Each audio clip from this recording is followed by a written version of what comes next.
आओ झुककर सलाम करें उन्हें जिनके हिस्से में ये मुकाम आता है।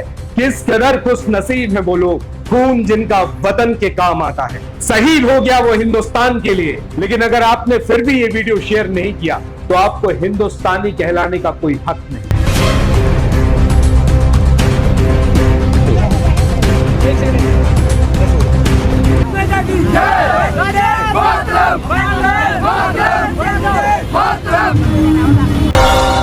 ये रिपब्लिक सागर मीडिया पर सिर्फ चलने वाली खबर ही नहीं है, बल्कि यह एक पूजा है, यह एक इबादत है। ये उस भारत माता की लाल तो श्रद्धांजलि है जिसके लिए भारत माता से बढ़कर और कुछ भी नहीं। ना दोस्त, ना रिश्तेदार, ना माँ बाप, ना भाई बहन, और यहाँ तक कि बीबी बच्चे भी नहीं, क्योंकि वो छोड़ गया उस औरत को अकेला इस जालिम दुनिया में, जिससे शादी के मंडप में 7 फेरे लेकर 7 जन्मों तक जीने और मरने की कसमें खाई थी। वो छोड़ गया 6 साल की मासूम बेटी दिव्या को और 4 साल के बेटे अंश जैसे छोटे छोटे बच्चों को, जो कल तक दरवाजे पर खड़ा होकर अपने पापा के आने का हर दिन, हर पल, हर रोज लगातार इंतजार करते थे। लेकिन इन मासूम बच्चों को क्या पता कि इनके पापा कभी वापस लौट कर नहीं आएंगे, क्योंकि भारत के शेर ने भारत माता की रक्षा के लिए सरहद पर अपने प्राणों की आहुति दे दी।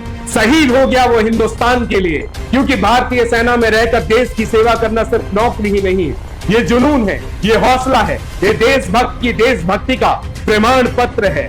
बल्कि मैं यही कहूंगा, यह जीता जागता कफन है जिसे लोग देशभक्ति के जुनून में अपनी मौत से पहले ही पहन लेते हैं। आज मैं आपसे ये नहीं कहूंगा कि आप मेरे चैनल को सब्सक्राइब करें, बल्कि दोनों हाथ जोड़कर मैं आपसे निवेदन करता हूं कि इस वीडियो को जितना हो सके उतना शेयर करें, ताकि इस भारत माता के शहीद की गूंज हिंदुस्तान के कोने कोने तक सुनाई दे, ताकि सभी को पता चल सके कि आखिर सागर जिले का कौन था शहीद वीर राजेश यादव। आओ झुककर सलाम करें उन्हें जिनके हिस्से में ये मुकाम आता है। किस कदर खुश नसीब है वो लोग, खून जिनका वतन के काम आता है। लेह लद्दाख की सरहदी जमीन पर आतंकवादियों की गोलीबारी में घायल होकर शहीद हुआ भारत माता का लाल शुक्रवार को तिरंगे में लपेटकर अपने सागर जिले के पैतृक गांव कुआला पहुंचा, जहां इस शहीद के अंतिम दर्शन के लिए हजारों संख्या में जन सैलाब उमड़ पड़ा। बंडा से कुआरा तक 4 किलोमीटर सड़क के दोनों ओर हजारों लोग शहीद के अंतिम दर्शनों के लिए खड़े रहे।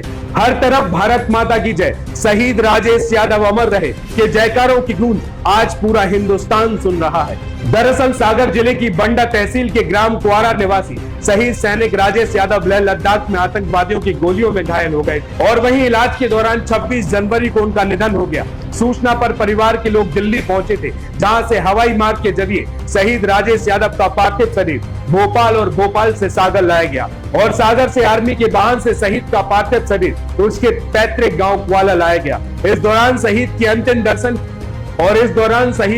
दर्शन के लिए जन सैलाब उमड़ पड़ा और इस जन सैलाब में हर व्यक्ति की आंखें नम थी और जन सैलाब में कई नारे लगाए जा रहे थे कि जब तक सूरज चांद रहेगा राजेश तुम्हारा नाम रहेगा।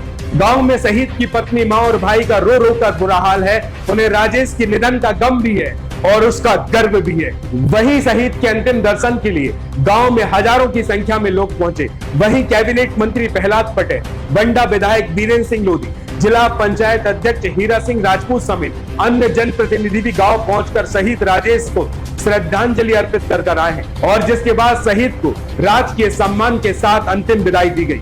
वहीं बताया जा रहा है कि शहीद हुए राजेश यादव 2014 में इंडियन आर्मी में सैनिक के पद पर चयनित हुए थे। वे आर्मी के 508 SC बटालियन में पदस्थ थे, जिसके बाद उनकी अलग अलग स्थानों पर पोस्टिंग रही और इस दौरान वे लेह में पदस्थ थे, जहां पर वे आतंकवादियों की गोलीबारी में घायल हो गए और इलाज के दौरान दिल्ली में उनका निधन हो गया। शहीद राजेश अपने पीछे पत्नी, 6 साल की बेटी दिव्या और 4 साल का बेटा अंश को छोड़कर गए। परिवार गाँव में रहकर ही खेती का काम किया करता था। रिपब्लिक सागर मीडिया को सब्सक्राइब अवश्य करें और आप हमारी आने वाली सभी वीडियो को देखना चाहते हैं तो आपको उसके लिए घंटी जरूर दबानी पड़ेगी, ताकि आपको सभी वीडियो की नोटिफिकेशन समय समय पर मिलती रहे। रिपब्लिक सागर मीडिया पर जो भी वीडियो आएगा वह सच की कसौटी पर कसकर ही आएगा।